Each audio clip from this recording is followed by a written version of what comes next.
Welcome back to episode number 4 of Snapshots. In today's episode, I really hope I get this really cool photographer to come in and speak to us about photography. I hope we run into a photographer like that. It's me. Whoa! Whoa, it's Roxanne!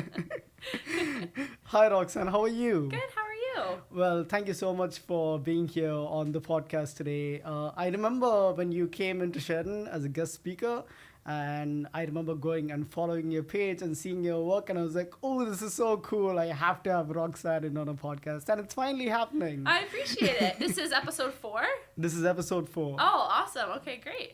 Yeah, so thank you so much for being here. And would you like to start this off by telling the viewers a little bit about yourself and what you do as a photographer? Sure, yeah. So, Roxanne, I own Roxanne Duke Photography. I'm the only owner and shooter, so I do hire like some second shooters sometimes, but it's just me that is a part of the business. And kind of my caveat, I guess, with my business is that I shoot cool brands and kind people. So anything that falls within that range. So typically the three kind of avenues that looks like would be like weddings, lifestyle imagery, so like families, newborns, maternity, and then also commercial imagery for primarily small businesses.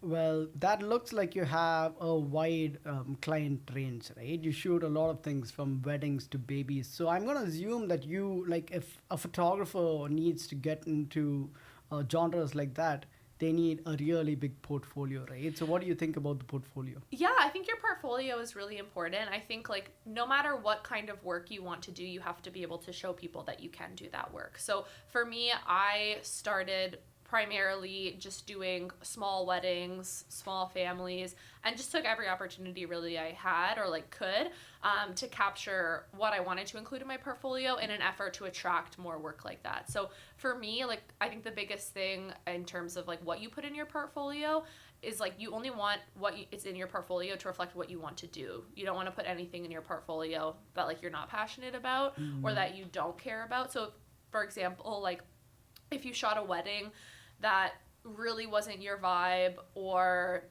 you didn't really achieve what you wanted to visually, I wouldn't even include that because then it's only going to attract more like-minded people that way. Yeah. Okay. So what, according to you, is a strong portfolio? So if I was to, branch out from fashion and portraiture, which is what I'm doing right now, Cool. And if I wanted to go into baby and wedding and all these other different genres, like what should my portfolio look like if I was to attract clients in those genres? So I think it depends on each avenue, but like if we're talking about weddings, for example, I think the biggest thing that like I tell not only other photographers, but even like people who are looking to hire a wedding photographer is you need a lot of variety and diversity. And that doesn't necessarily only in the subject matter, but also in your lighting, in,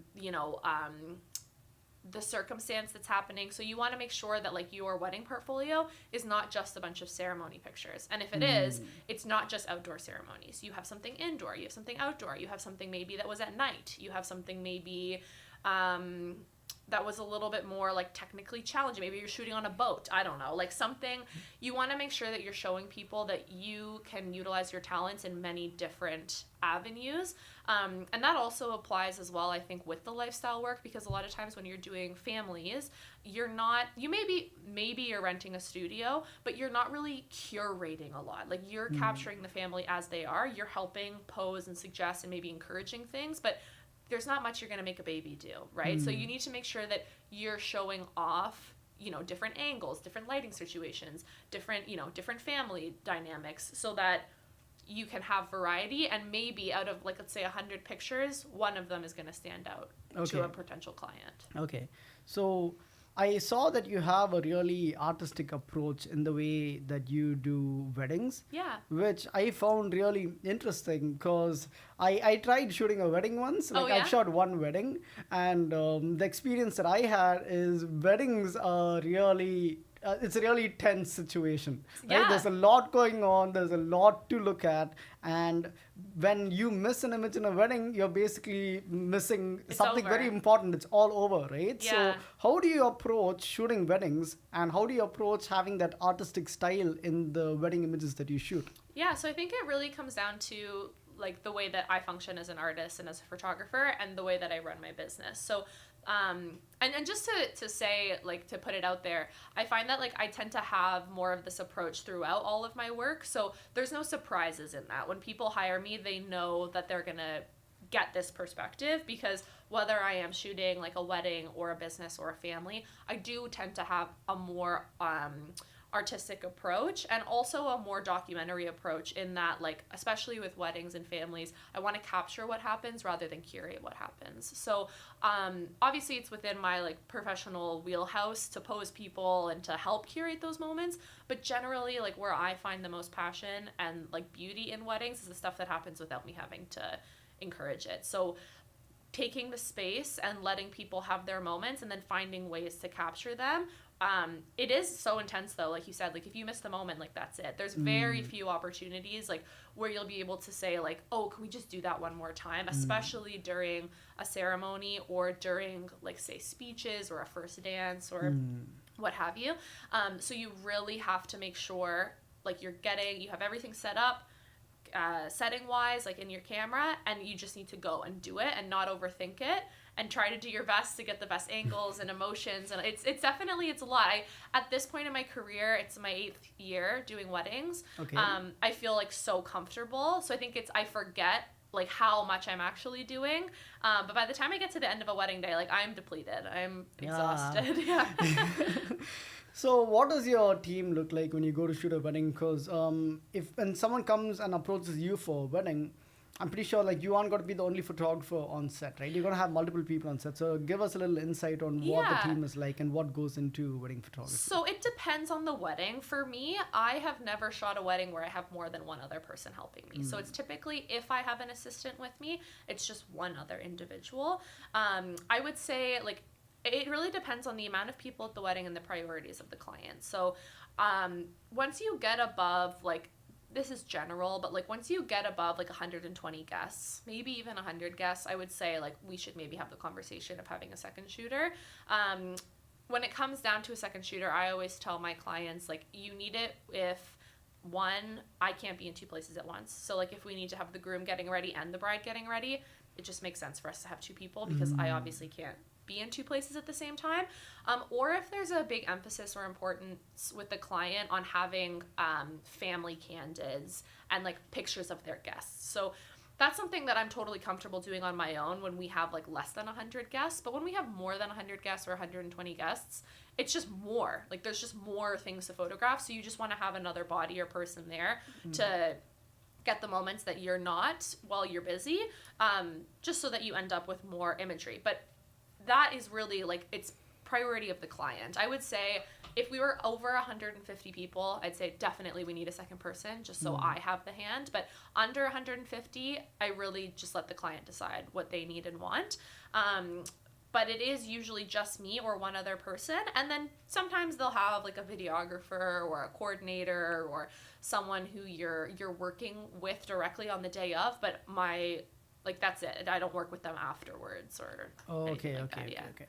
Yeah, that's really interesting that you mentioned videographers, right? Because it seems that as the medium evolves and as photography gets more advanced, people actually require videography as well, and they look for a photographer who knows to shoot video as well. So have you ever been asked to film videos? Have you been asked to make reels and stuff like that? I'd say like people definitely ask if it's a part of my services in weddings and even in business. So many small businesses that I've worked with, when we start proposing the contract and all these things, we'll ask like, oh, do you shoot video as well? Because there's so much use for video in business, and I don't. I have so much respect for video. When I was just deciding my career path, I either wanted to go into photography or video editing. So those were kind of like my 2 streams. So I have experience in both, but I can't do both at the same time. I think that, it takes so much out of you physically, energetically to create photography or to create anything. Yeah. And I just think that like if I tried to also do video, I think I would be like spreading myself too thin. It's also just an entirely like like totally different beast, like different software, different like you have to have maybe different memory cards, different like to hold the capacity of the files and all these things. So at this point in my career, it's just not something that I feel confident like taking on, because I think it would take away from like all of the energy that I put into my photography. So I love videography. I work with a lot of great videographers. I always recommend videographers to people, but it's not necessarily a part of my workflow. Which is fair, to be honest, right? Because me personally, I was obsessed with just photography and photography alone, and for like 6 years all I did was only photography. Cool. And it came to a point where, hey, I want to learn video, and that was a conscious choice that I made. And I love film, I love video, it's really fun, but it's great to like master like a particular genre or a particular medium the way you do, which is really cool. Yeah. So I was wondering, like, could you tell us a little bit more about the different genres of photography, what's out there, and what has a potential for earning a lot of money? Well, I think I can really mostly only speak to like what I experience, but I find like I do really think there is a lot of money in wedding and lifestyle photography. Certainly, like we know that there's money in commercial photography and in business, like branding photography. I don't think there's any mishaps there.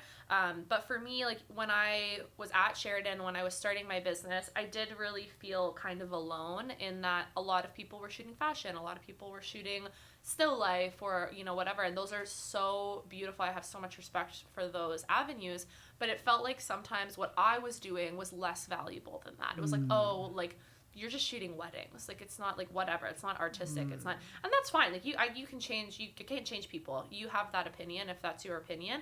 I have a different opinion, but I was making money, so I was kind of like, okay, like right now you can have that opinion and whatever, but I'm not upset because I'm doing what I like and I'm making money doing it, right? So I think that there is so much money to be made in weddings and lifestyle, especially family photography. Anything that is conducive to like a lifestyle or a milestone moment in your life, because similarly to business where people are always going to be selling things, people are always going to be living, they're always going to be getting married, they're always going to be having babies. I just think that's not going anywhere. And like the freedom to do creative work and create just for the fun of doing it, right? Like I love that so much, because even though like photography, it's a great way to make a living if you establish yourself as a photographer and you make a living. Like the happiest moments that I've had as a photographer is when I just take my camera out there and I just create with no strings attached. I just create for the love of creating, right? And there's a beauty in that, I feel.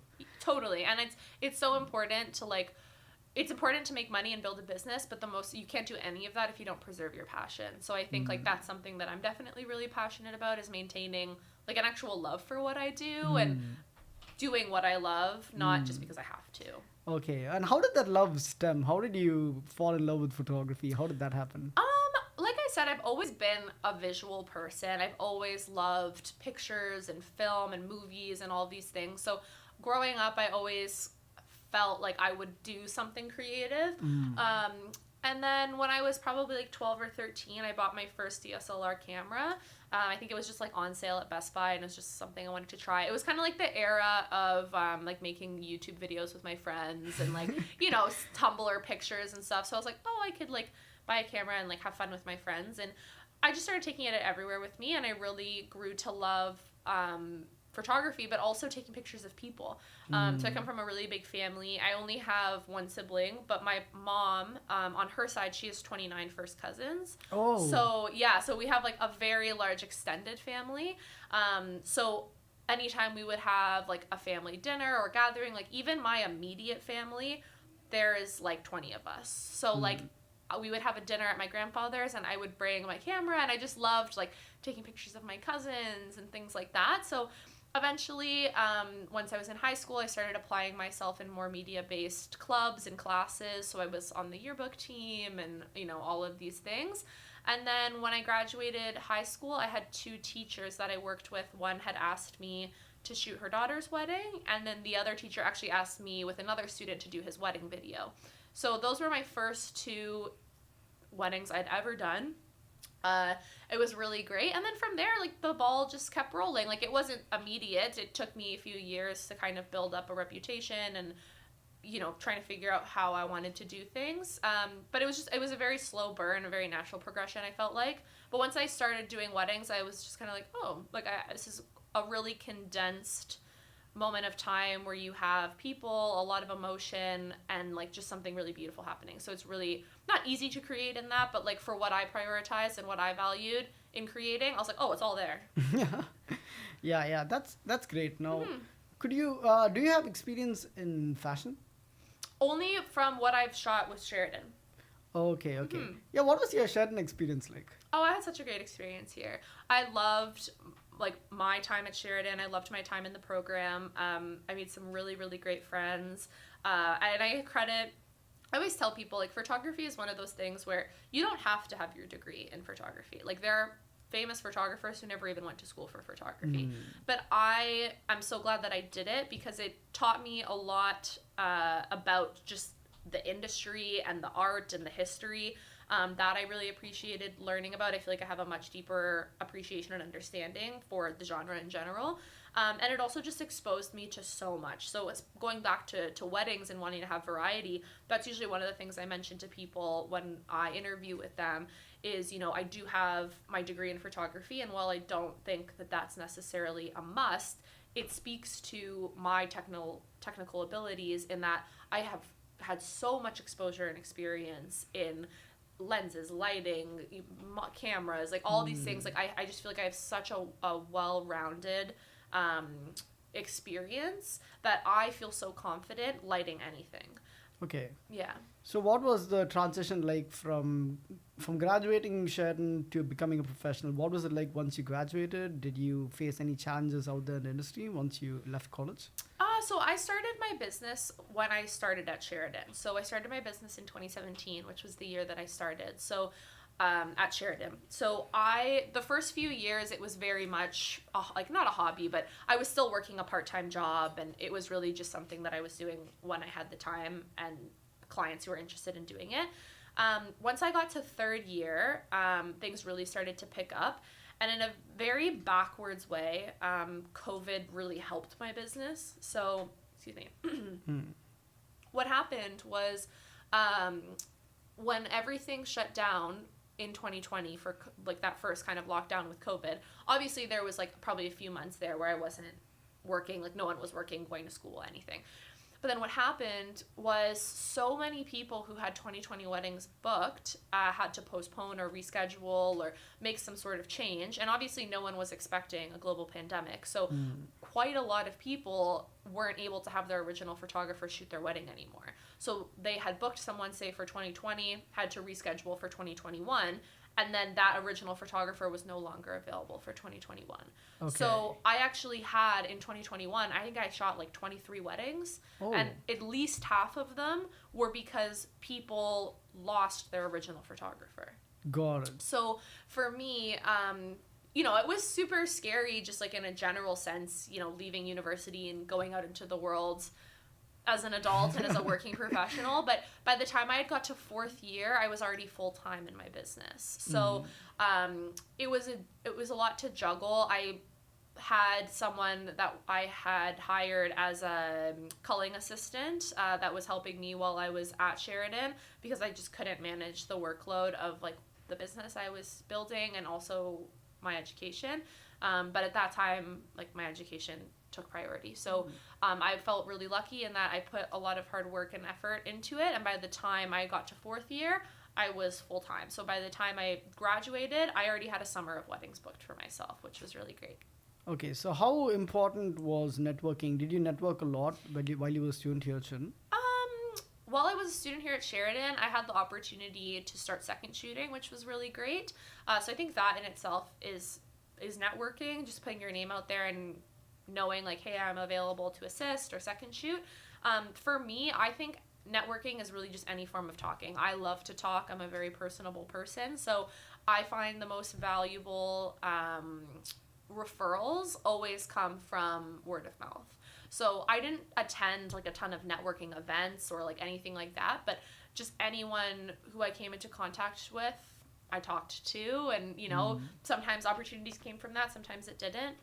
But I always think like networking is huge, but it doesn't always have to be in like a formal environment. Got it. So how important is equipment when it comes to shooting weddings? Because I know not many people have access to the best cameras and lenses out there. Yeah. And if they wanted to go into a genre like wedding photography, how would that happen? How could they do that? I'd say it's kind of 50-50. I'm generally of the mindset that it's the photographer, not the camera. Like you can produce such beautiful work with the most like insignificant camera. But when someone hires you for your wedding, I do think that as a professional, you have a responsibility to have gear that you know is going to work, that's going to deliver a quality of image that is acceptable for you to work with and deliver. And I mean, I don't think that necessarily means it has to be like mirrorless or not, but I do shoot with a mirrorless camera. I do think that there's benefits for that in weddings specifically, especially with the way that things have developed recently with the focusing on the eyes, like the eye tracking is like crazy. That's great, because in a wedding, like you don't have time. Like you need to know that your focus is set. Like you can't be finicking like, oh wait, don't do your first kiss yet. Like you need to have that focus set, right? So for me, when I made the switch to mirrorless, it made a lot of sense because I could put that at the back of my mind. I didn't have to worry about that anymore. So I do think that, again, there's a certain degree of like, yes, you need to have equipment that is acceptable for capturing the subject matter, but I don't think, I think a photographer could go in with the best camera in the world, and if they don't have the skills, then like the pictures aren't going to be great, right? So it's definitely, it's a balance. I would say you definitely need a DSLR camera or like a detachable lens camera, whether it's mirrorless or not. I wouldn't use like a old family digital camera, but that being said, I still think that there's quite a bit that could be done with that. So I'm assuming that you got hundreds of pictures by the end of the wedding, right? Yeah. So do you edit all of your images? Do you edit No. specific ones? How does that work? So essentially, depending on how many hours the wedding is and if there's one or two shooters, I usually walk home. Like my last wedding that I did a few weeks ago was 8 hours, and it was me and a second shooter, and I had about 6,000 pictures by the end of the night. So that definitely it'll probably get culled down to like 1,000 pictures. And for me, some photographers work differently, but for me, I tend to give like pretty big galleries. Like when you consider all black and whites and everything like that, my wedding galleries for full days like that are generally over 1,000 pictures. Not all photographers work that way, but I'm just of the belief that like I took the picture, why wouldn't I give it to you? Yeah. And generally what I'm excluding, like what I'm culling down when I go through them all, is direct duplicates, pictures where people have their eyes closed, like someone's chewing, or like, it's not flattering. But I try to give as much as I can, because I don't really think it's like up to me to decide where you look good or like what you need or what you don't. Like, you don't know, it could be important to people. So I do my best to give everything, but I definitely don't give every picture, because there's a lot of, you're shooting a lot because you can miss something so quickly, right? Someone can blink or whatever. So in a lot of circumstances, one picture is really like 15, and you just have to pick the best one. Yes. So when you go to shoot a wedding, it's advised that you shoot as many images as possible just to be on the safe side, right? Yeah, especially if you're just starting out. I mean, now I have a really good sense for like, okay, I got enough of this. Like this, we're good here. But when you're starting out, like just shoot everything. Like you're going to have to look at it after. So as long as you're okay with going through it afterwards, then that's fine. But generally, I am someone who takes more pictures than less. Got it. Yeah. Now, have you ever had to work with another team during a wedding? Because sometimes what happens is the bride, they bring their own photographers, and the groom, they hire their own photographers, and now you have to work with a completely different team who might have a different way of working. Yeah, so I completely. actually don't allow that. So in my contract, I have to be the only photographer. Any other photographer that's present has to be an employee of me.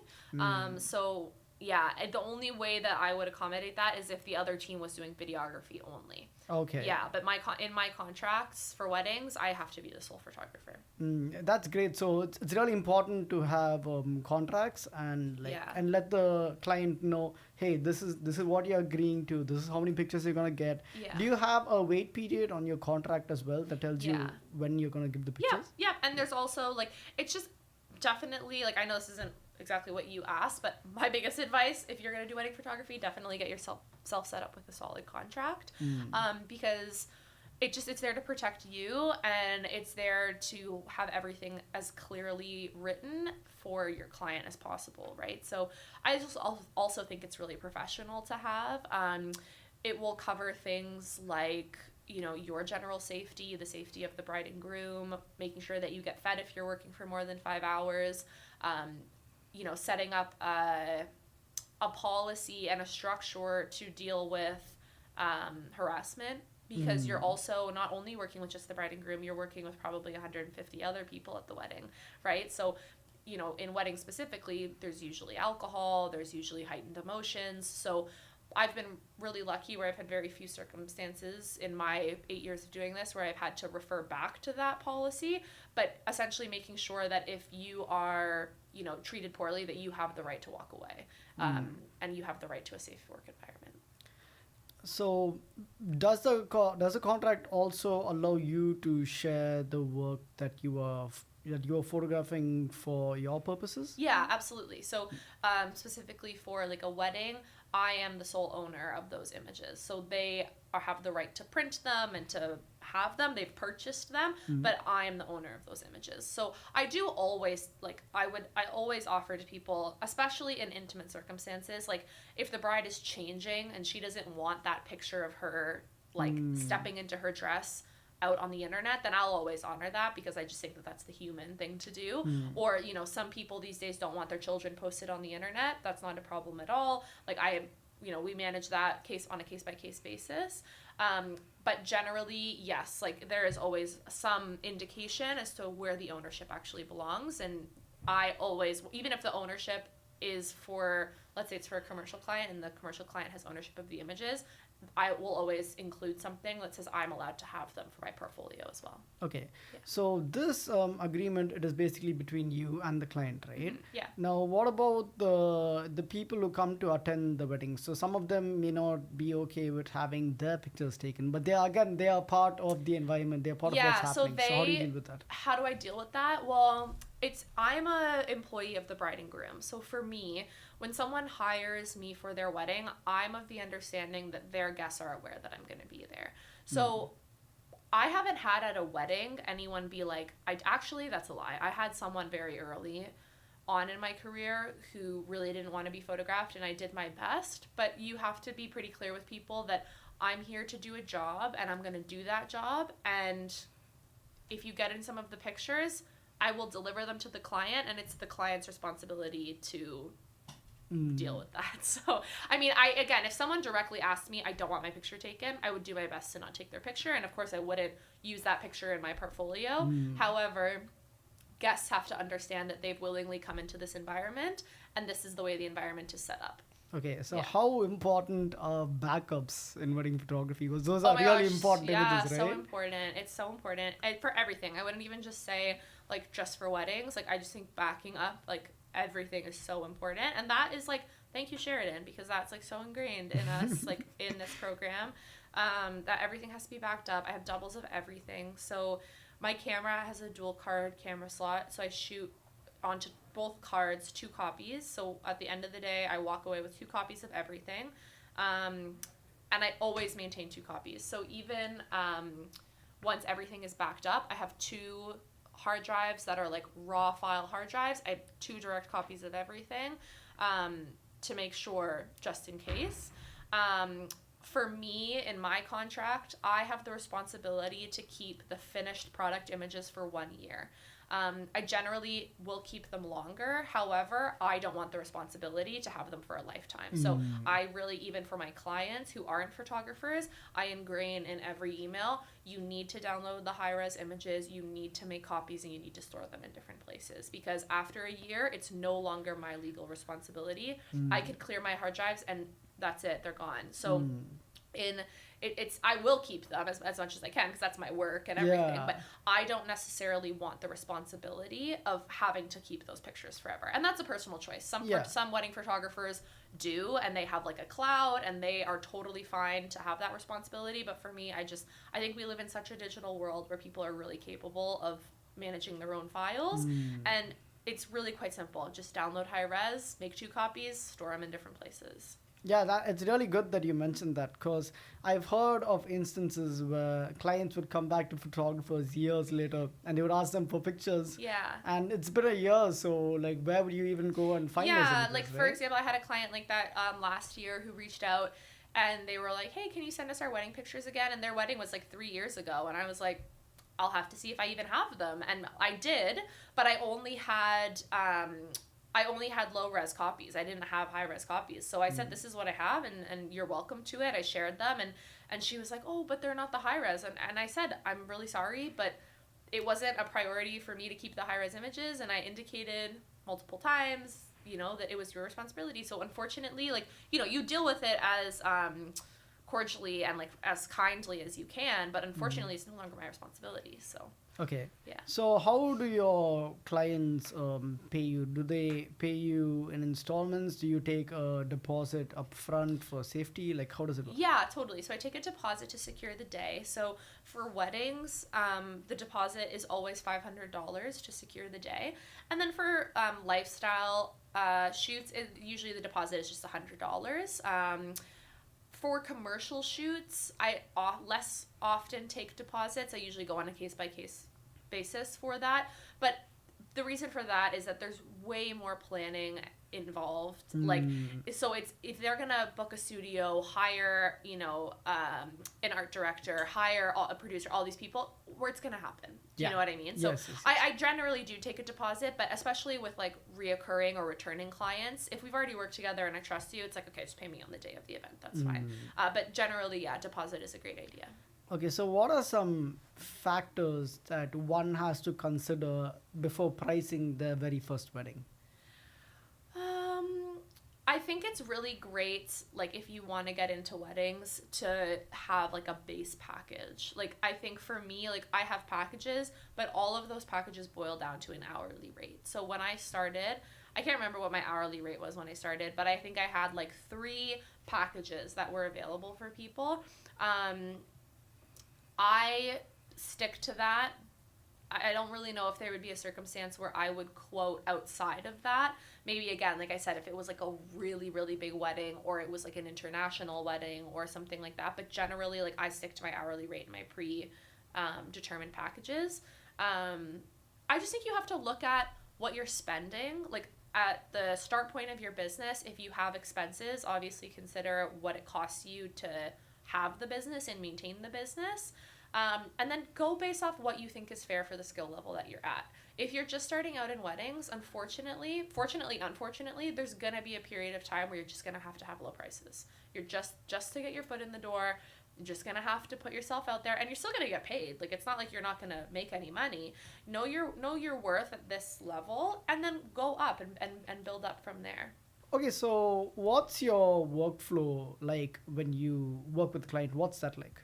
So it's generally follows the same structure. I use a client management system that I have all of this kind of like plugged in, and like it follows its own automated system. So it's perfect. And after 8 years, I feel like it's like finally have it down, which is great.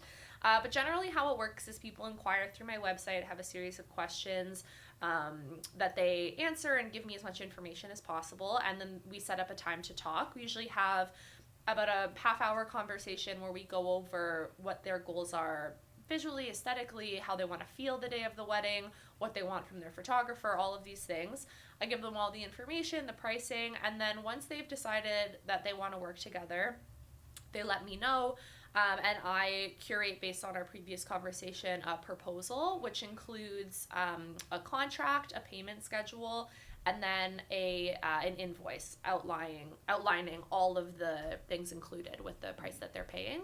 The payment schedule is typically a $500 deposit, a midway payment, which is we just pick a date literally right between the day that we confirm the gig and the day of the wedding. I pick a day right in the middle. Usually the midway payment, depending on the size of the contract, is anywhere from like $1,000 to $2,000. And then the final payment of like the remaining balance for the contract is due 7 days before the wedding. That way, when we get to the wedding, everything is done. We don't need to worry about payment or anything at all. Once they're in my system, the deposit has been paid and the contract has been signed, we're officially good to go. I always send over like a welcome email. The client will receive a link to the online portal that they can upload anything to or access all their documents. I send over a questionnaire where they have the opportunity to tell me a little bit more about themselves and what's important to them and special in their relationship. And I find that really helps me capture the couple as who they are rather than who I think they are. So just getting to be friends and getting to know people a little bit better is something I really value. From that point on, I always kind of tell people I'm at your disposal. So if you need to call me or email me, I love being a part of the planning conversations, because however we can best make advantage of our time together, I think why wouldn't I want that? Sometimes people do engagement sessions, sometimes they don't. So usually between the booking and the wedding, maybe I see them at an engagement session or at the bridal shower or something like that, but that's not always the case.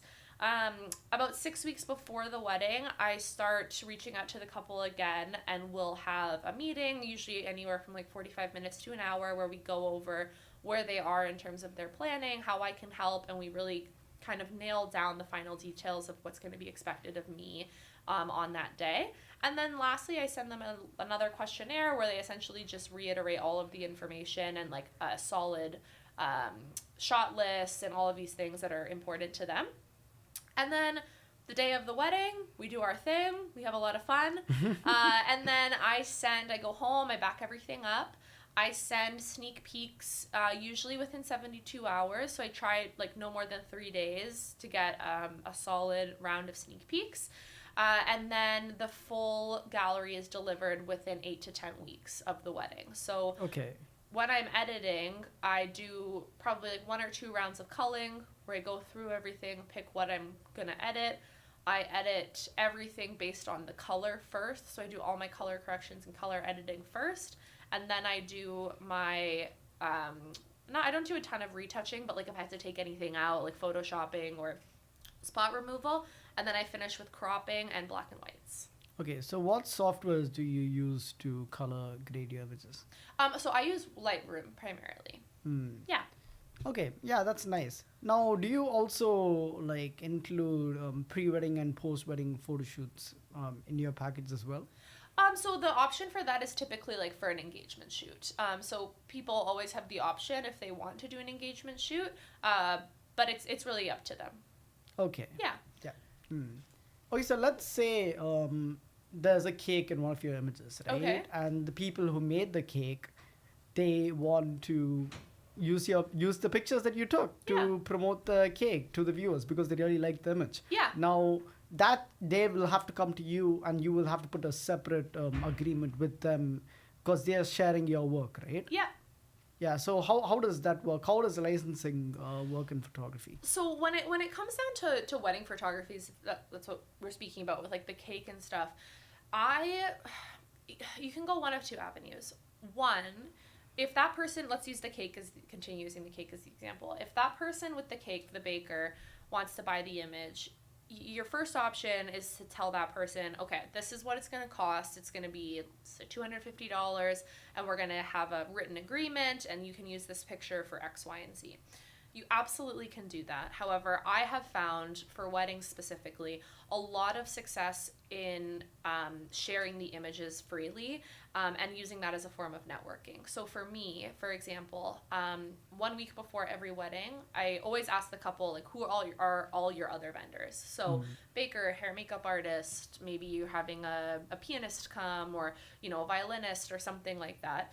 I always ask for any vendors. I reach out to them a week before the wedding and I introduce myself. I always ask, you know, if there's anything I can do to make your job any easier, to let me know. And then I reassure them that I will share the sneak peeks and the full wedding gallery with them. So I am at a point now where I am comfortable sharing those images with vendors. So whether it's the venue, the baker, the hair and makeup artist, I am comfortable with them going in and downloading the images that are applicable to their trade to use for their portfolio, under the condition that it's okay with the bride and groom. So I always ask in my questionnaire, are you comfortable with me sharing the pictures with the vendors? If they said no, then I would always honor that request, even though I would still be like within my legal right to do so. I just think it's the human thing to do, to respect like the wishes of the client.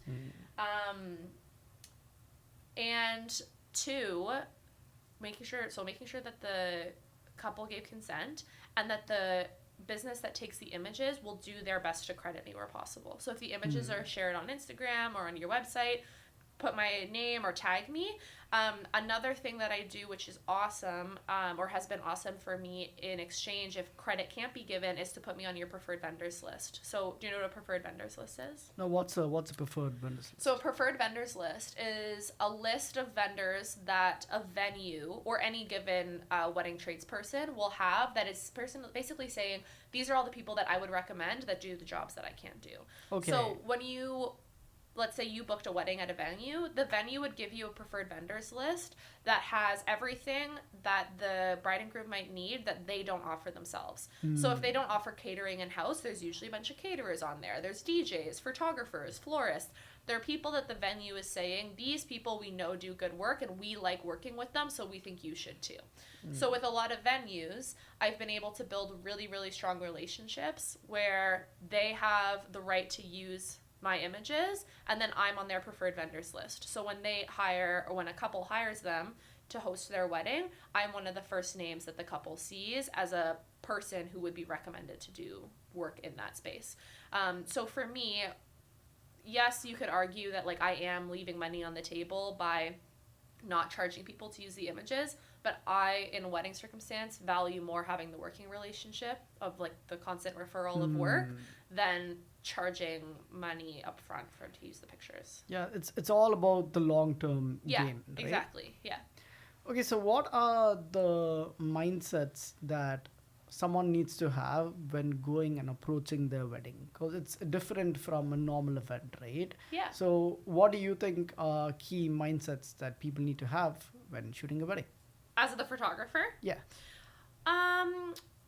I think you need to be very focused. Like you have to have a very focused state of mind, but you also need to just be able to go with the flow. It's a very tricky balance of like making sure everything goes on schedule and you're getting everything you need, but also not disrupting the peace of what's happening at the moment, you know? So you have to be quite flexible. Like I would say you have to be very focused, but you also have to be quite flexible and confident in your abilities. So I think like second shooting, even just offering to photographers like, hey, can I just come and hold your bag and just like watch the wedding happen? Like don't put yourself in a circumstance that you're not ready for. It's going to be nerve-wracking. Like the first time you shoot a wedding, you're going to feel like just so nervous and crazy, but that will fade and like it will become more normal.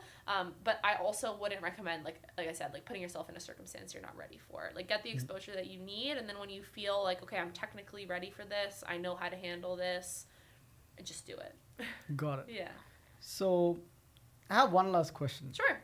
And that is, if you were to give one highly valuable piece of advice for anyone who wants to shoot weddings, to inspire them to be a wedding photographer, what would you say? Oh boy, there's so much pressure.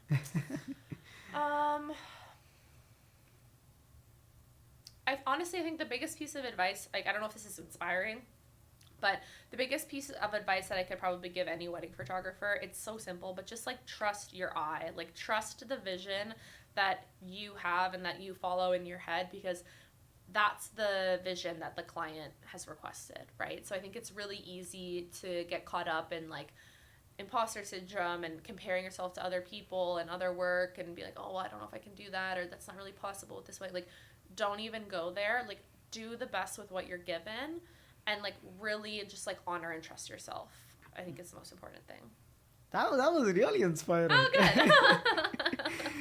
Well, thank you so much for your time. Thank you so much for sharing all this valuable information about wedding photography with me and the viewers.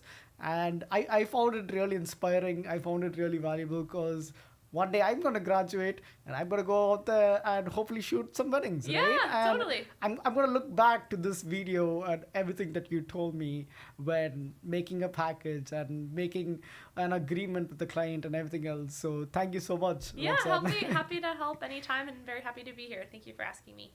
Well, I hope you guys enjoyed the video. If you did, like, comment, share, and subscribe. And I will see you guys in the next one. Peace. Okay.